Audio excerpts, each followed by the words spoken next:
Praise lord, praise lord church, praise lord everyone.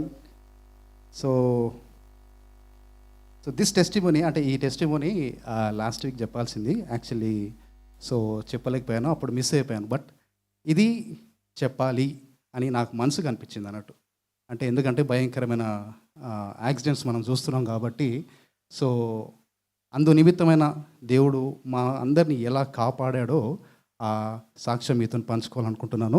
So నేను సాక్ష్యం పంచుకునే ముందు ఒక చిన్న మాట అందరం తలలు పంచుకొని ప్రార్థన చేసుకుందాం. గొప్ప దేవ, జీవం గల దేవ, జీవాధిపతి అయిన దేవ యేసయ్య ప్రభువా, నైనా మిమ్మల్ని స్తుతించటకు, మిమ్మల్ని గణపరచటకు మాకు ఇచ్చిన ఈ అవకాశాన్ని బట్టి మీకు వందనాలు చెల్లిస్తున్నాను ప్రభా. అవును యేసయ్య ప్రభువా, నువ్వు చేసిన అనేకమైన మేళ్లను బట్టి మీకు వందనాలు చెల్లిస్తున్నాను ప్రభా. నైనా ఈ సాక్ష్యం ద్వారా ప్రభా మీరు మహిమ పొందమని వేడుకుంటూ ప్రార్థన చెల్లిస్తూ సమస్తాన్ని ప్రభా నైనా మీ చేతులకు సమర్పించుకుంటూ నజరేయుడు నమ్మదగిన యేసయ్య నామంలో ఈ ప్రార్థన అడుగుచున్నాం మా తండ్రి, ఆమేన్. సో లాస్ట్ టైం మేము అందరం, మీ అందరికీ తెలుసు, మేము ఒక అవుట్రీచ్ ప్రోగ్రామ్కి వెళ్ళి ఉన్నామని. సో ఆల్మోస్ట్ మేము అక్కడ నుంచి స్టార్ట్ అయ్యేసరికి 8:30, ఈవినింగ్ 8:30 అయింది. 8:30కి వీ హ్యావ్ స్టార్టెడ్. సో వచ్చేటప్పుడు ఏమైందంటే, సో వచ్చేటప్పుడు ఫస్ట్ టయోటా, మన టవేరా కార్ వెళ్ళిపోయింది.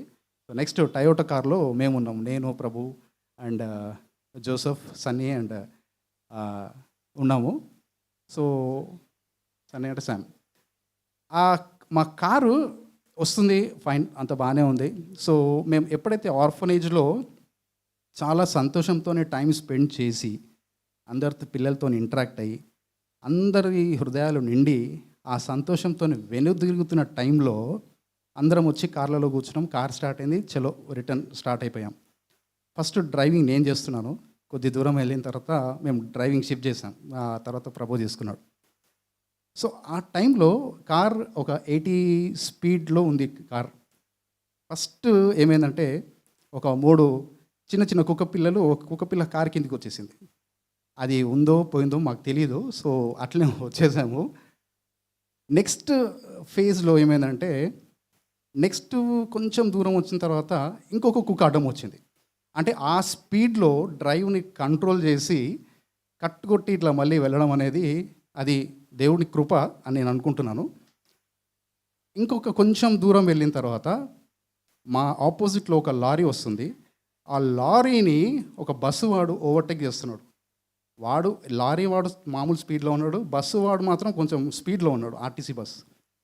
ఆ ఆపోజిట్లో వస్తుంది, మా కార్ ఇలా వస్తుంది. నమ్మండి, ఒక ఎయిర్ లైన్ ఇంత గ్యాప్లో మిస్ అయింది. అది ఆ స్పీడ్లో ఇంత గ్యాప్. ఆ గ్యాప్లో కనుక ఆర్టీసీ వాడు కొంచెం ఇట్లా వచ్చేసుంటే, ఆ నిమిషం, ఆ ఒక 5 మినిట్స్ తర్వాత మేమందరం అసలు ఎక్కడెక్కడ పడేవాళ్ళం మాకే తెలియదు. మధ్యలోకి వచ్చేసేవాడు డైరెక్ట్. ఆ ఒక చిన్న ఎయిర్ లైన్లో ఇట్లా కట్టుకొట్టేశాడు ఆర్టీసీ వాడు. నేను కార్ ముందు సీట్లో కూర్చునే సిట్యువేషన్ని ఏ ఇట్లా అనేసాను. బస్సు వాడు అంత ఫాస్ట్గా వచ్చాడు అన్నట్టు.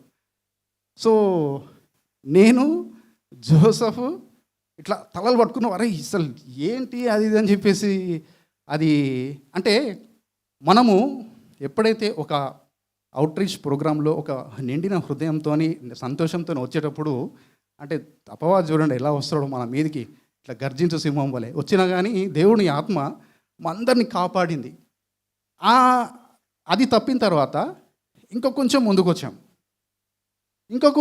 వచ్చిన తర్వాత ఏమైందంటే, ఇంత చిమ్మ చీకటి, 2 మనుషులు ఇట్లా రోడ్ క్రాస్ చేస్తుర్రు.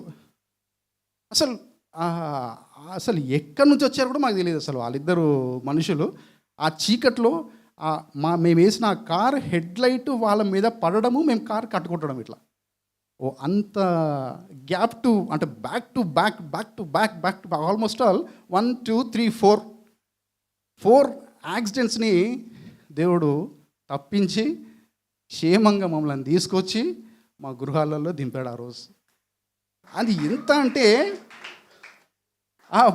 బండి ఇంకో అది నేను డ్రైవ్ చేసేటప్పుడు ఇంకొక 2 వీలర్ వాడు ఇలా వచ్చాడు బండికి. మళ్ళీ మేము ఇలా కట్ చేయడం, అంటే అది that is very single road. అక్కడ డివైడర్స్ అంటూ ఏమీ లేవు. బట్ స్టిల్ అయినప్పటికీ ఎంతో కంట్రోల్ చేసుకొని కొంచెం నార్మల్ స్పీడ్తో వచ్చుకుంటూ మళ్ళీ అందరం ఆ బస్సు అయితే మేము నెక్స్ట్ డే చర్చికి వచ్చిన తర్వాత కూడా మేము డిస్కస్ చేసాం. నేను ఇంకా జోసెఫ్, సన్నీ వాళ్ళందరం కూడా అసలు ఫ్రాంక్లీ స్పీకింగ్ ఆ నిమిషము ఎలా అనిపించిందంటే అయిపోయింది ఇంకా ఇక్కడికి ఎండ్ అని అనుకున్న టైంలో దేవుడు అద్భుత రీతిగా మా అందరినీ తప్పించాడు అన్నట్టు. సో అంటే నాకెప్పుడు నేను అంటే జనరల్గా రోడ్డు మీద అయినా కానీ ఎక్కడున్నా కానీ ఆఫీస్కి వెళ్ళేటప్పుడు ఏదైనా కానీ నేను పాటలు పాడుకుంటూ వెళ్తాం అన్నట్టు. సో ఆ రోజు నాకెందుకో ఈ సాంగ్ గుర్తొచ్చింది అన్నట్టు. యేసు నీవే కావాలయ్యా, నాతో కూడా రావాలయ్యా, యేసు నీవే కావాలయ్యా, నాతో కూడా రావాలయ్యా, గానుడా నీ దివ్య సన్నిధి నన్ను ఆదుకొనే నా పెన్నిది, గనుడా నీ దివ్య సన్నిధి నన్ను ఆదుకొనే నా పెన్నిది, నీవే కావాలయ్యా, నాతో రావాలయ్యా. అంటే మనం చూస్తున్నాం బయట ఎన్నో భయంకరమైన హైవే మీద యాక్సిడెంట్స్, ఎన్నో భయంకరమైన స్థితులు, పరిస్థితులు ఉన్నప్పటికీ దేవుని ఆత్మ మనల్ని కాపాడి మనల్ని క్షేమంగా మన స్థలాలకు చేరుస్తుందంటే అది దేవుని యొక్క కృప. మరి నేను నెక్స్ట్ డే పాస్టర్ గారికి ఫోన్ చేసి చెప్పాను, పాస్టర్ గారు ఇలా జరిగింది అంటే, పాస్టర్ ఆ రోజు కూడా నేను చెప్పలేదు, నాకెందుకు గుర్తొచ్చి పాస్టర్ గారు ఇలా జరిగింది, మరి చేసిన ప్రతి ఒక్కరు ప్రార్థన చేసినందుకు మరి మీ అందరికీ కృతజ్ఞతలు. మరి పాస్టర్ గారికి, పాస్టర్ అమ్మకి ప్రత్యేకంగా ఈ ట్రిప్ కోసం ప్రార్థన చేసిన ప్రతి ఒక్కరికి కృతజ్ఞతలు చెల్లించుకుంటూ మరి ఈ యొక్క చిన్న సాక్ష్యాన్ని దేవుడు దీవించి ఆశీర్వదించును గాక. Amen. Thank you pastor. Thank you, brother. God bless you. God bless everyone.